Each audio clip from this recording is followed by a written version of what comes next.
Today, I'm gonna show you how to make customized ringtone for your new iPhone 13. Firstly, let's launch Syncios Mobile Manager from Syncios Toolkit.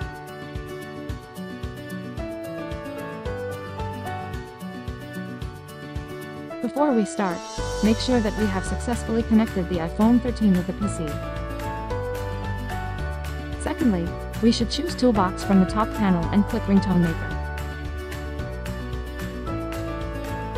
Then we just need to import the music and prop it within 30 seconds.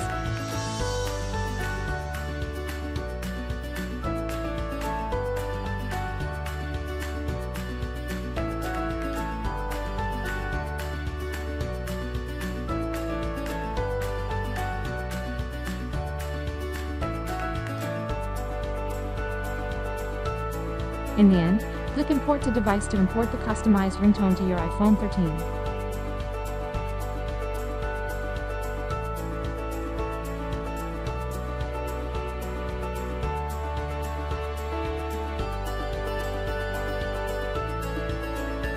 Now, we can't find the customized ringtone on the iPhone and set it as ringtone.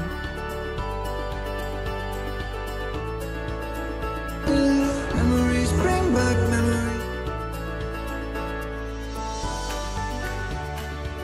Thanks for watching this video and don't forget to subscribe our channel if you like it.